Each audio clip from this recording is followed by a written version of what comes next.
Bonjour. Le propos de cette série est d'exposer en un langage aussi clair que possible la philosophie éthique d'Emmanuel Levinas. Il nous faudra bien sûr situer cette philosophie en son époque et dans ses lieux de naissance et de création. La Russie du début du XXe siècle, la France, l'Allemagne avant la guerre à Freiburg, durant les années de captivité au Stalag et les années d'enseignement, d'écriture et de rayonnement en France et à l'étranger. Mais avant d'aborder l'œuvre elle-même, il me semble nécessaire de poser quelques questions portant sur le sens et l'importance de la réflexion philosophique. Qu'est-ce que la philosophie? Qu'est-ce qu'un philosophe? En quoi la philosophie nous concerne-t-elle dans notre humanité et dans notre judéité? Et pour ce qui concerne notre judéité, le judaïsme n'est-il pas avant tout obéissance à la loi, à la Torah, comme le disent nos sages, lo ha-midrash ikar et la ha-maaseh, plus important que le midrash, le commentaire de la loi, et le maaseh, l'accomplissement de la loi. Au pied du mont Sinaï, les enfants d'Israël ne se sont pas engagés à philosopher, mais à faire. Naaseh, venishma, nous ferons et nous entendrons. Faire la loi précède même l'écoute de la loi. Un engagement bien imprudent aux yeux des philosophes qui mettent la réflexion avant toute décision. Emmanuel Levinas est un philosophe. Et ses deux grands livres, Totalité et Infini, et Autrement qu'être, sont deux chefs-d'œuvre philosophiques, écrits en une langue philosophique que seuls des philosophes ayant lu et approfondi Platon, Descartes, Kant, Hegel, Husserl, Heidegger seront à même de comprendre et de discuter. Lire Emmanuel Levinas, c'est entrer en philosophie. Mais c'est peut-être aussi sortir de la philosophie. Car il n'est pas certain que Levinas soit un philosophe au sens classique du terme. Ou peut-être, Levinas renouvelle-t-il la philosophie? Peut-être nous enseigne-t-il une nouvelle possibilité de philosopher. Peut-être cette nouvelle possibilité de philosopher nous permet-elle de vivre différemment notre rapport au judaïsme, notre appartenance au peuple juif et à ses traditions, à son histoire et à son espoir, notre appartenance à l'humanité. Peut-être des termes comme la création, la révélation, la rédemption, le messianisme, l'élection du peuple juif, la sainteté, et peut-être même le mot Dieu, prendront-ils pour nous un sens nouveau? Peut-être nous toucheront-ils au plus vif de notre existence d'hommes et de femmes du XXIe siècle, à l'écoute de cette parole et à la lecture de ces écrits, si difficiles d'accès, mais d'une actualité brûlante. Peut-être avons-nous besoin de cette philosophie pour nous mesurer à la blessure incicatrisable de la Shoah, aux multiples défis éthiques posés par la création d'un État juif souverain et disposant d'une armée puissante, et aux problèmes éthiques posés par la globalisation, l'affaiblissement des États souverains, les déséquilibres économiques et la montée du terrorisme antidémocratique. En un mot, peut-être cette philosophie nous permettra-t-elle de vivre de façon plus responsable notre condition d'hommes et de femmes modernes ou postmodernes, en soulignant qu'avec l'apparition du mot « responsable », nous sommes déjà entrés dans la philosophie éthique d'Emmanuel Levinas. Qu'est-ce que la philosophie? Vladimir Jankélévitch disait plaisamment que poser cette question, qui lui fut un jour adressée par un chauffeur de taxi, c'est déjà philosopher. La philosophie est avant tout un questionnement. Certes, toute question n'est pas nécessairement philosophique, mais toute question est susceptible de le devenir, pour peu qu'on veuille bien l'approfondir. Comment va? Quoi de neuf? Où en sommes-nous? La question peut porter sur le monde. Où va notre planète? Sur la société, sur la famille, le couple, l'individu. Elle peut porter sur Dieu, cet inconnu, ou sur le questionneur lui-même, intrigué par son être au monde. Socrate est un grand questionneur, et il y a fort à croire qu'il fut mis à mort à cause de ces questions impertinentes qui mettaient en cause l'ordre établi et les opinions communément reçues. Descartes remet en question les sources de la vérité. Kant perd le sommeil en raison des questions posées par Hume sur la validité des lois établies par la science. Husserl, Heidegger sont à leur tour de grands questionneurs. Enfin, Lévinas fonde l'éthique sur la question qui nous est adressée par autrui. Ce questionnement, qui nous renvoie sans cesse à l'origine de toutes les questions et à la vie comme questionnement sur le sens et sur la finalité de la vie, n'est pas étranger à la tradition juive. Songeons au Talmud, qui n'est après tout que le grand livre des questions. La première phrase de la première Mishnah est une question. Mei matai korin et shema be'arvin.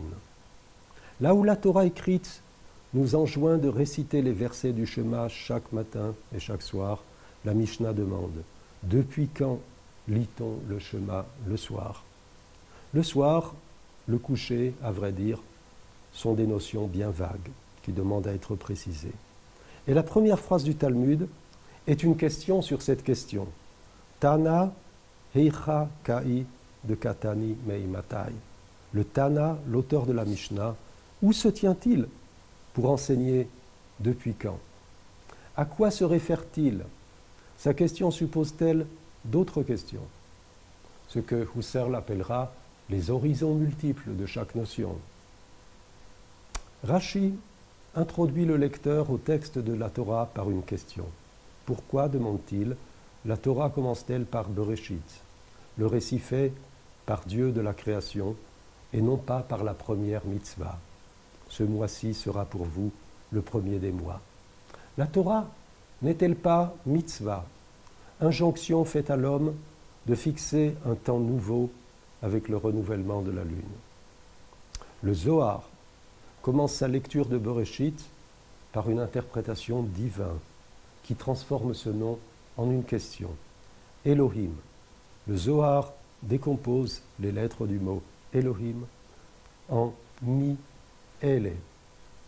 Selon le verset d'Isaïe, Seu marom einechem ureu mi bara ele. Levez vos yeux vers le haut et voyez qui a créé cela. Dieu se nomme qui, mi. Nos yeux doivent s'élever de cela, ele, tout ce qui nous entoure, à qui. Qui est l'auteur de cela? Dieu n'est pas une réponse, mais une question. La question du qui. Qui a fait cela? Qui nous a mis dans tout cela? Et le Zohar poursuit. Quand nos yeux s'abaissent, ils voient cela.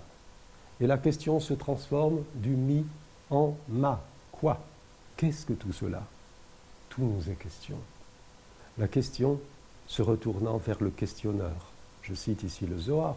Ma chakarta, ma pishpashta, hakol satim que de meikara. Qu'as-tu recherché? Qu'as-tu fouillé? Tout est obscur, comme au début de la recherche.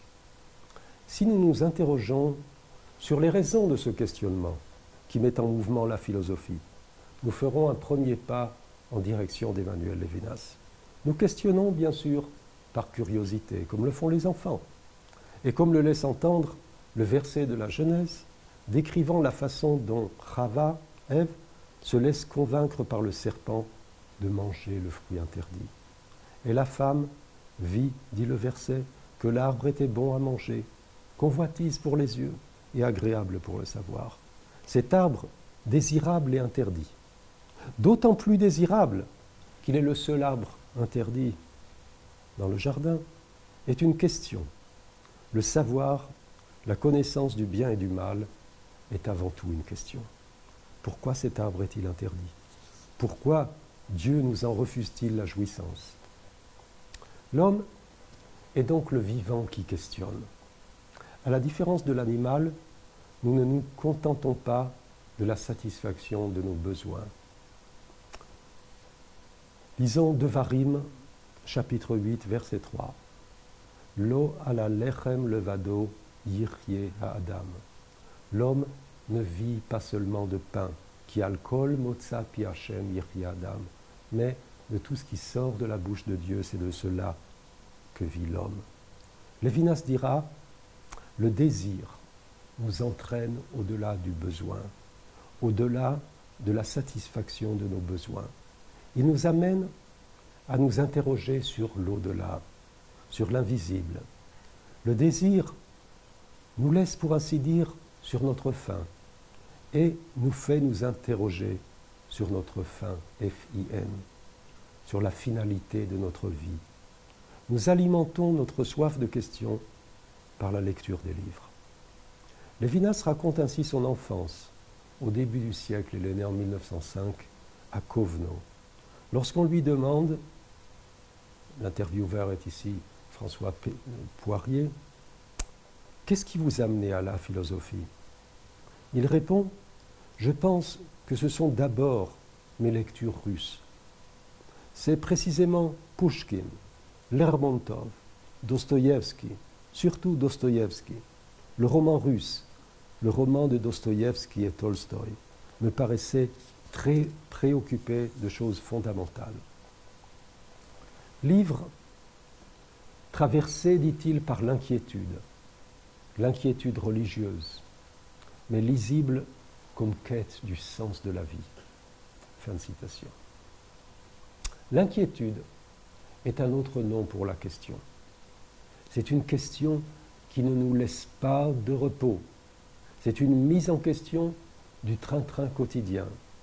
Comme le fait Kohelet. À quoi bon tout cela? Demande-t-il. Quel sens a ma vie?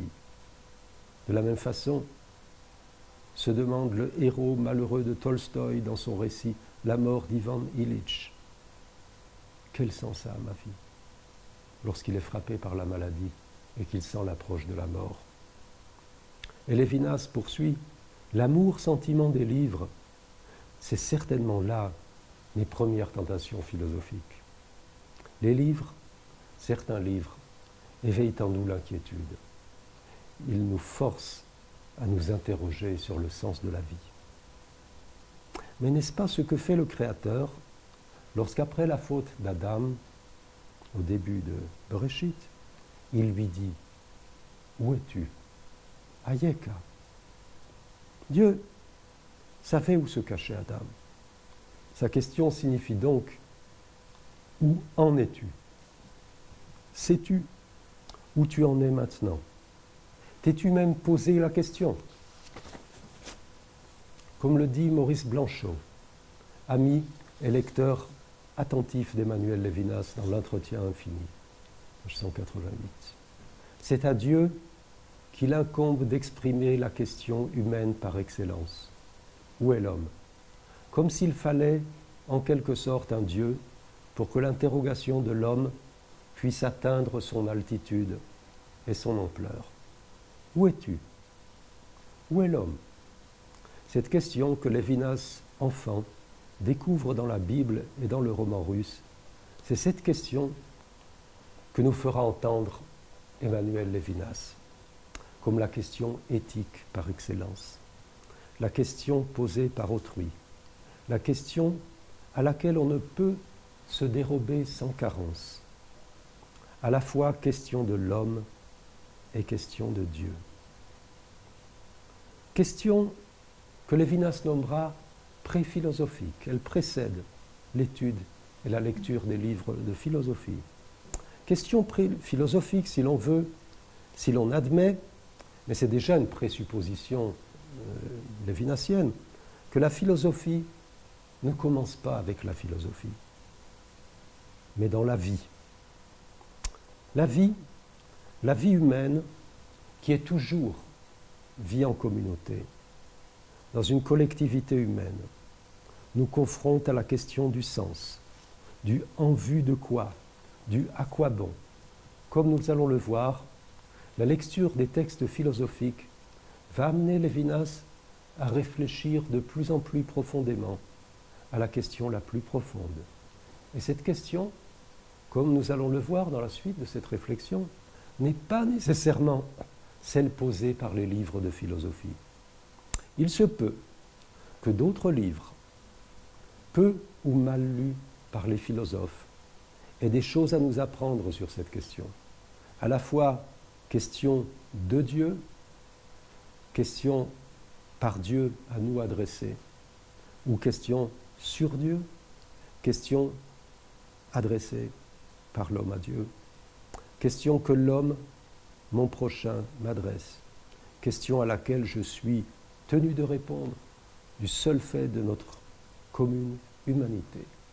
Il s'agit donc, avec Emmanuel Lévinas, de travailler sur la question, sur une question qui n'est pas une question livresque, qui n'est pas une question théorique, mais qui est une question vitale, question qui met en jeu ce qui, tout autant que la nourriture, nous est le plus précieux, cette interrogation sur le sens de notre être au monde, sur le sens de notre existence, sur le sens de notre vie en communauté et de notre responsabilité les uns à l'égard des autres.